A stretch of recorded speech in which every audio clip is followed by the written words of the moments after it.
The trauma, as you know, it's not a simple task. As you can see, this patient where you have a lot of hemorrhage and you can't see the cannula, where I used actually a 6 mm cannula and clear the vitreous in the anterior part and then try to clear so much that we'll be able to get a clearer view. So that's one thing which is important. So with here, I'm just trying to put a PFCL bubble to start settling the retina to get an idea of what's happening there all around and keep looking at areas and try to remove the vitreous all around. You can see this part where the vitreous is trying to go into the cannula. So one thing which I wanted to highlight in this is mainly this fold of retina, which is stucking at the end of the surgery. That's basically because of the incarcerated retina, which is there in that scleral wound there. So this, if you leave it there like that, it's not going to go. So that's when we need to get into cutting the retinas or doing a retinectomy.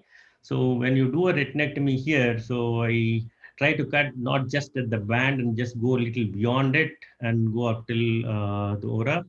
And then, as Charles was talking about doing a diathermy mainly to the larger vessels, see, that's what I usually tend to do, and then try to cut that whole area and try to do a laser. And I usually do a continuous laser. I don't do multiple spots like what we were talking about.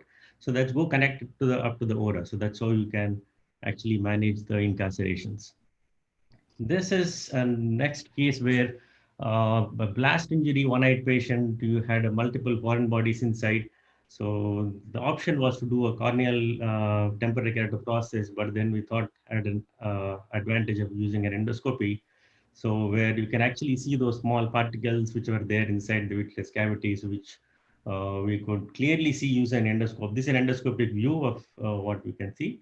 So that's how you can actually take out all these small, tiny foreign bodies using the endoscopic vitrectomy. So this is a foreign body stuck, which is almost at the pars plana area. So you can actually clear that vitreous around and then try to get that foreign body out. So I usually use a suction to lift it up because more air dramatic and it's actually easily picks it up and then gets it out to lift any of the foreign bodies, and it's simple and easier to do. And at the end, you can actually do fluid air exchange, and you can actually see a good view of retina even after the air exchange, and go ahead and do the laser and settle the retina. So this is the simpler surgeries, and then you can still have the cornea like that. Some cases like this, where you have an extensive trauma, and we were in two minds whether to go ahead with the temporary keratoprosthesis or do surgery or not. So we thought, let us, we have an endoscope, let us look at what is happening inside. So I tried doing an endoscopy in this and looked at the retina. So what you can see is a complete folded retina with stuck at one end, and it's like a cord, like a retina. So then the question was whether to go ahead and do surgery or not. I was not sure, but then we said, let's try this. So these are all the subretinal membranes, which you can see, and keeping the retina folded up like that.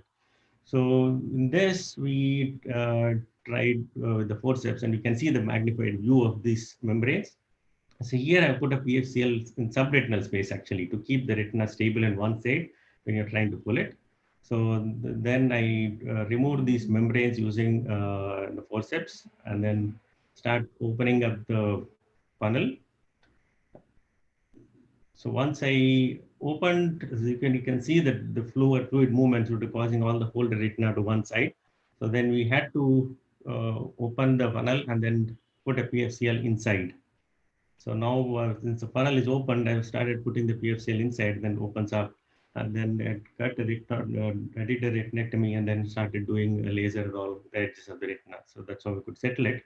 So we could manage without doing a temporary keratoprosthesis and then trying to settle the retina. So and there is another case where the chisel and hammer injury, where you had foreign body inside, and they were tried seeing through my corneal surgeon said I'll be able to change the cornea because we didn't have temporary keratoprosthesis available immediately at that time. So this is the view through the endoscopy where the foreign body was stuck in the periphery and exudates.